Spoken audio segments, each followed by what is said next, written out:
மக்களே மார்னிங் பிரேக்ஃபாஸ்ட்க்கு பார்த்தீங்கன்னா கம்பு இட்லி தான் ஊற்றிருந்தேன். ஏன்னா நேற்று வச்சு இந்த கும்பகோணம் கடப்பா கொஞ்சம் இருந்தது. ஸோ அதை வச்சு சாப்பிட்லான்ட்டு நிஜமாக சொல்லியிருந்தாங்க. கும்பகோணம் கடப்பாவோட டேஸ்ட் ரொம்பவே நல்லா இருந்துச்சு. நேற்று கொடுத்துருந்த கஸ்டமர் வந்து பார்த்தீங்கன்னா சூப்பராக இருக்குன்னு சொல்லி நம்மளுக்கு மெசேஜ் பண்ணியிருந்தாங்க. என் ஹஸ்பண்ட் பார்த்தீங்கன்னா இந்த லீவ் டைமில் கிரிக்கெட் இல்லைனா பேட்மிண்டன் விளையாட போவாங்க. வந்ததுமே பார்த்தீங்கன்னா டீன்னு கேட்பாரு. அதுவும் நான் போட்டு வைக்கிற டைம்லலாம் மனுஷன் குடிக்க மாட்டார். இல்லாத டைமில் தான் வேணும்னு வந்ததும் வெயிட் கூட பண்ண மாட்டார். அந்த டீ கொதிக்க கூட விட மாட்டேறாரு. வேணும்னு சொல்லுவான்ட்டு இந்த வாட்டி என்ன பண்ணேன்னு பார்த்தீங்கன்னா ஐடியா பண்ணி நான் உஷாராக ஃப்ளாஸ்கில் வந்து டீ ஊற்றி வச்சேன். ஸோ வந்ததும் கொடுத்துடலான்ட்டு அது கூடவே நாங்கள் பிக் பவுலில் மட்டன் வாங்கியிருந்தோம். அதில் ஹஸ்பண்ட் வந்து கொஞ்சம் சூப் கேட்டிருந்தாங்க. எலும்புலாம் போட்டு சூப் வச்சுருந்தேன். இன்னொரு சைடு இன்றைக்கி ஒரு சிக்கன் பிரியாணி ஆர்டர் இருந்தது. Chennai style chicken biryani. அதுக்கான ப்ரிப்பரேஷனும் வந்து ரெடி ஆகிடுச்சு.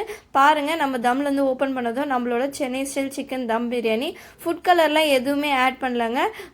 வெறும் சில்லி பவுடர் மட்டும் போட்டு எவ்வளோ சூப்பராக வந்திருக்கு பாருங்கள். அரிசிலாம் உடையாமல் சிக்கனுமே நான் காட்டுறேன் பாருங்கள் எவ்வளோ ஜூஸியாக வெந்திருக்குன்னுட்டு.